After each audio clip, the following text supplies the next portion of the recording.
Hello, everybody. This is Paul, and we're doing our daily Bible reading. We're up to 2 Chronicles chapter 29, continuing to read about the history of the kings of Judah.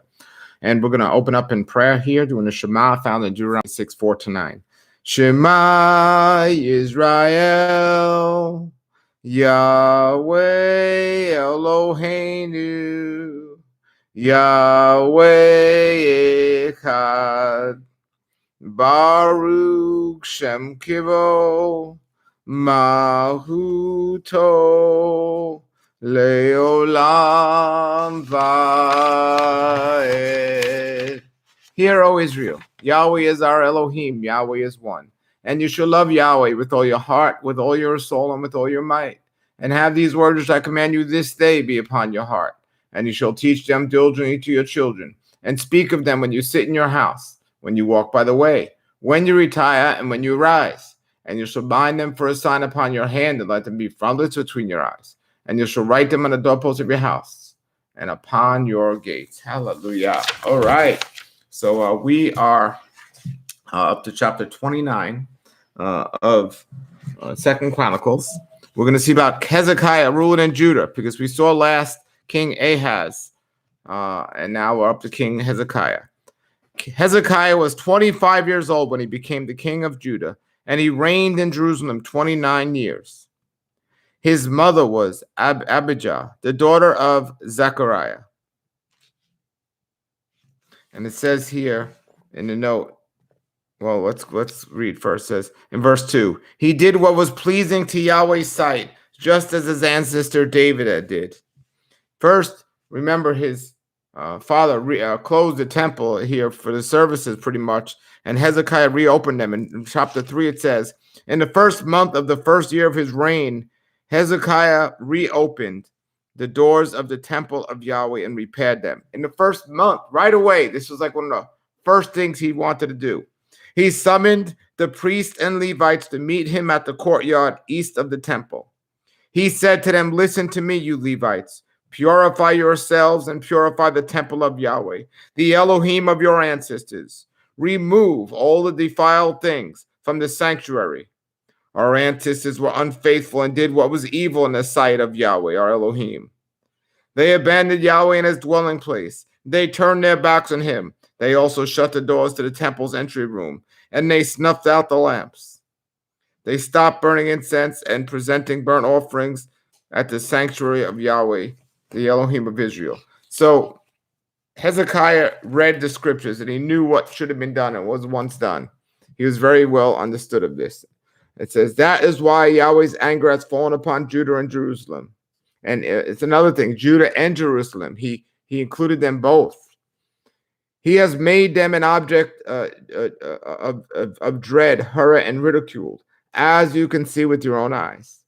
Because our fathers have been killed in battle, and our sons and daughters and wives have been captured. Verse 10, but now I will make a covenant with Yahweh, the Elohim of Israel, so that his fierce anger will turn away from us. My sons, do not neglect your duties any longer. Yahweh has chosen you to stand in his presence, to minister to him, and to lead the people in worship and present offerings to them. And the note here says, the Levites chosen by Yahweh to serve the temple had been kept from their duties by Ahaz's wickedness. But Hezekiah called them back into service, reminding them that Yahweh had chosen them to minister. We may not have the face to face a wicked king, but pressures or responsibilities can render us inactive and ineffective. When you have been given responsibility to minister, don't neglect your duty. If you have become inactive in Christian service or service to Yahweh, either by choice or by circumstances, look for opportunities to minister and listen.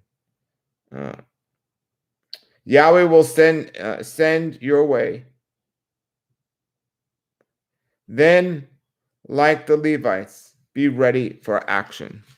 So as we see that was verse 11. And it says in verse 11, My sons, do not neglect the duties any longer. Yahweh has chosen you to stand in his presence and minister and lead the people into worship and present offerings to him. Hallelujah. Hallelujah. So when we were looking at verse 8, it said, they also shut the doors to the temple's entry room and snuffed out the lamps.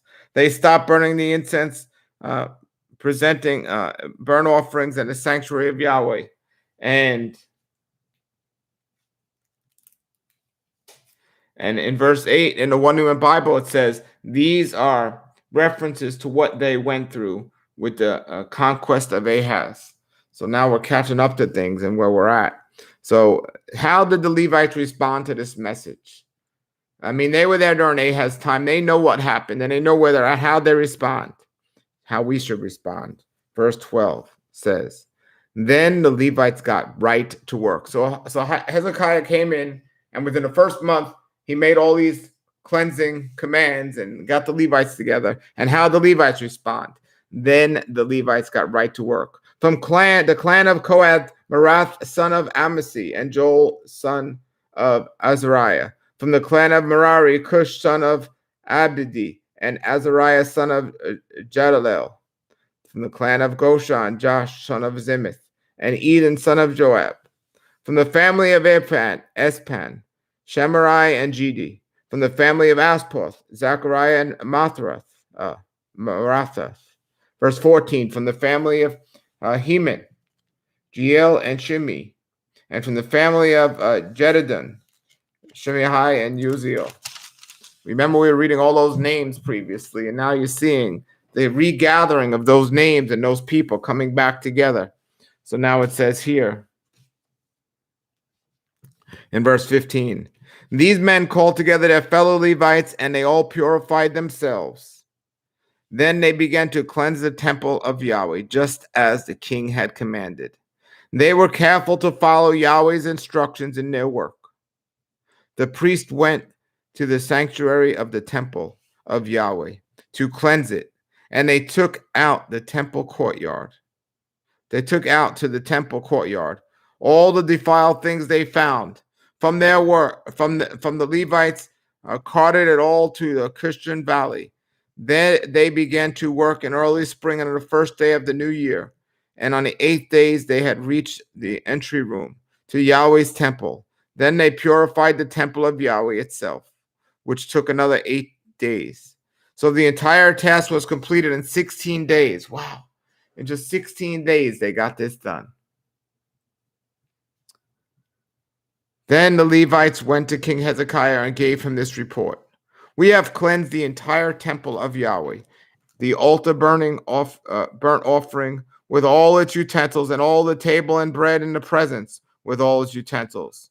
We have also restored the items discarded by King Ahaz when he was unfaithful and closed the temple. They are now in front of the altar of Yahweh, purified and ready. That was verse 18. Now verse 20 reads, early the next morning, King Hezekiah gathered all the city officials and went to the temple of Yahweh. They brought 7 bulls and 7 rams and 7 male lambs and burnt offerings together with 7 male goats and sin offering for the kingdom, for the temple, and for Judah. The king commanded the priests, who were descendants of Aaron, to sacrifice the animals on the altar of Yahweh. And it says here in the note for 21, throughout the original covenant, the sacrifice was Yahweh's appointed way of approaching him and restoring a right relationship with him. The sin offering made by Hezekiah was a sacrifice given to Yahweh for forgiveness for unintentional sins. And then verse 22 reads, so they killed the bulls, and the priest took the blood and sprinkled it on the altar. Next, they killed the rams and sprinkled the blood on the altar. And finally, they did the same with the male lambs. And the note here says the blood sprinkled on the altar representing the innocence of the sacrifice animal taking place of the person making the offering. The animal died so a sinner could live. The ritual looked towards the day when Yeshua, our wonderful Messiah, Yahweh's perfect Son, would sacrifice his innocent life on the cross in order that the sinful and guilty human race may be spared, punished the punishment it deserves. And that's from Hebrew 10, 1-14. So that was a note for verse 22. Verse 23 says the male goats for the sin offerings were brought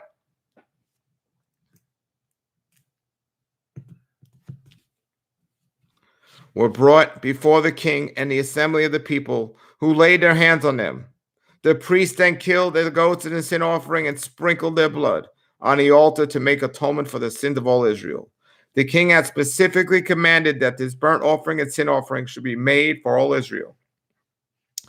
King Hezekiah then stationed the Levites at the temple of Yahweh, which with cymbals, lyres, and harps. He obeyed all the commands that Yahweh had given to King David through Gad, the king seer, and the prophet Nathan. The Levites then took the positions around the temple with the instruments of David, and the priests took their positions with their trumpets. Then Hezekiah ordered that the burnt offerings be placed on the altar. As the burnt offerings presented, songs of praise to Yahweh were begun, accompanied by the triumphs and the trumpets and the other instruments of David, the former king of Israel. Verse 28 says the entire assembly worshipped Yahweh as the singers sang and the trumpets blew until the burnt offerings were finished. Then the king and everyone with him bowed down to worship. Verse 30 says King Hezekiah and the officials ordered the Levites to praise Yahweh with psalms written by David, by Asaph and Seer. So they offered joyful praises and bowed down in the worship. Verse 29 and verse 30, the note says, a seer was someone who received the messages from Yahweh and the nation through visions and dreams. That was for verse 30. And verse 31. Then Hezekiah declared, now that you have concentrated yourselves to Yahweh, bring your sacrifice and thanksgiving offerings to the temple of Yahweh. So the people brought their sacrifices and thanksgiving offerings, and all whose hearts were brought burnt offerings too. It says here, a thanksgiving offering, one type of peace offering, was given as an expression of gratitude to Yahweh. As a peace offering, it symbolized the restored peace of the fellowship with Yahweh. And the offering was here. The people brought Yahweh 70 bulls, 100 rams, and 200 male lambs for the burnt offerings. They also brought 600 cattle and 3,000 sheep and goats and sacrificed offerings. Verse 34. But there were too few priests to prepare all the burnt offerings, so the relatives of the Levites helped them until the work was finished, and more priests had been purified. For the Levites had been more conscientious about purifying themselves than the priest had been. There were an abundance of burnt offerings along with the usual liquid offerings, and a great deal of fat from the many pieces of offerings.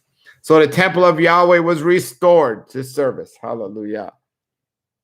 And Hezekiah and all the people rejoiced because of what Yahweh had done for the people, for everything had been accomplished so quickly. And in the next chapter 30, we're going to look at the preparation for the Passover that they were making. Wonderful to get up to this part where you see in the restoration of these things and coming back to Yahweh and trusting him for who he is and who he was. Praise our wonderful creator. Thank you all for listening, and have a blessed day out there today. Please keep reading your word, read the Bible. Yahweh be with you today and always, and shalom, shalom.